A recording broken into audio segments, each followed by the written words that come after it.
건강검진 결과지에 모든 수치 정상이라는 문구를 보며 안도하는 중년 남성의 모습입니다. 하지만 정상 수치가 모든 건강 문제를 배제하는 것은 아닙니다. 2023년 한국보건산업진흥원 자료에 따르면 건강검진 후 1년 이내에 중증질환 진단을 받는 사례의 23%는 검진 당시 정상 판정을 받았습니다. 특히 40대 이상에선 당뇨, 간질환 등이 정상 수치 속에 숨어 있는 경우가 많습니다. TSH 수치가 정상 범위 0.4도 4.0mm 안에 있지만 실제로는 갑상선 기능 저하증 증상을 보이는 50대 여성 사례입니다. 대한갑상선학회 연구에 의하면 TSH 2.5 이상에서부터 증상이 나타날 수 있으며 특히 여성은 3.0 이상 시 치료가 필요할 수 있습니다. 피로, 체중 증가, 추위 민감성 등의 증상이 있다면 추가 검사가 필수적입니다. 공복혈당 100mg 딜리르 미만으로 정상이지만 인슐린 저항성 검사에서 2.5 이상 나온 경우 당뇨 전 단계일 가능성이 67%입니다. 대한당뇨병학회에 따르면 40대 이상의 30%가 이에 해당됩니다. 특히 복부 비만이 있는 경우 당화혈색소 검사까지 받아볼 필요가 있습니다. 간단한 식이 조절과 운동으로도 58%에서 수치 호전이 가능합니다.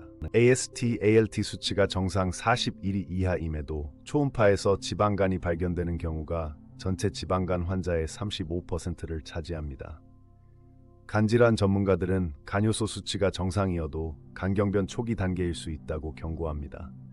특히 음주 경력이 있거나 B형, C형 간염 보유자는 파이브로스캔 검사를 추가로 받아보는 것이 좋습니다. 총 콜레스테롤이 200mg/툴 미만이어도 소밀도 LDL이 과다하면 심혈관 질환 위험이 3배 증가합니다.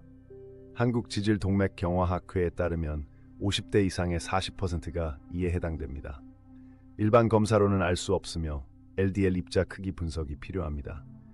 오메가3 섭취와 유산소 운동이 SDLDL 감소에 효과적이라는 연구 결과가 있습니다. 헤모글로빈 수치가 정상 12g/ml 이상이지만 페리틴 수치가 30mg/ml 미만인 경우 잠복성 빈혈로 분류됩니다.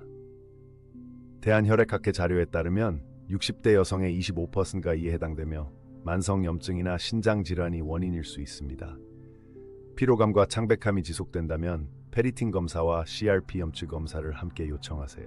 크레아티닌 수치가 정상 1.2mg/lt 이하이더라도 사구체 여과율이 60 미만이면 만성 신장병 3단계입니다. 한국신장학회 연구에 따르면 60대의 15%가 인지하지 못한 신장 기능 저하를 겪고 있습니다. 혈압약 복용자나 당뇨 환자는 반드시 GFR을 확인해야 합니다. 단백뇨 검사와 함께 진행 시 조기 발견율이 80%까지 올라갑니다. 일반 흉부 엑스레이로는 5mm 미만의 폐결절을 발견하기 어려우며 이 중 3%는 초기 암입니다. 대한영상의학회에 따르면 저선양 PET-CT는 기존 검사보다 폐암 발견율을 3배 높입니다. 특히 30감년 이상의 흡연자는 1-2년 2년 주기로 PET-CT를 받을 것을 권장합니다. 갑상선 초음파에서도 3mm 미만의 미세 석회화는 추가 검사가 필요합니다. 안압이 정상 범위 10대 20희임에도 시신경이 손상되는 정상 안압 녹내장이 전체 녹내장의 30%를 차지합니다. 대한안과학회에 따르면 60대 이상에서 시야결손이 발견될 확률이 40% 더 높습니다. 운전 시 차선 놓치거나 계단에서 자주 헛디드는 경우 즉시 시야검사 오스를 받아야 합니다. 고령자와 고도근시 환자는 특히 주의가 필요합니다. 정상 검진 결과에도 불구하고 지속되는 증상, 고위험군, 흡연 등 싼 이전 검사와의 차이가 있을 경우 반드시 정밀 검사를 받아야 합니다. 대한진단검사의학회는 주요 5대 검사, 갑초음파, 복부 CT, 심초음파, 관상동맥 CT, 대장 내시경을 3-5년 주기로 할 것을 권장합니다. 건강은 투자입니다. 표면적 정상에 만족하지 마세요.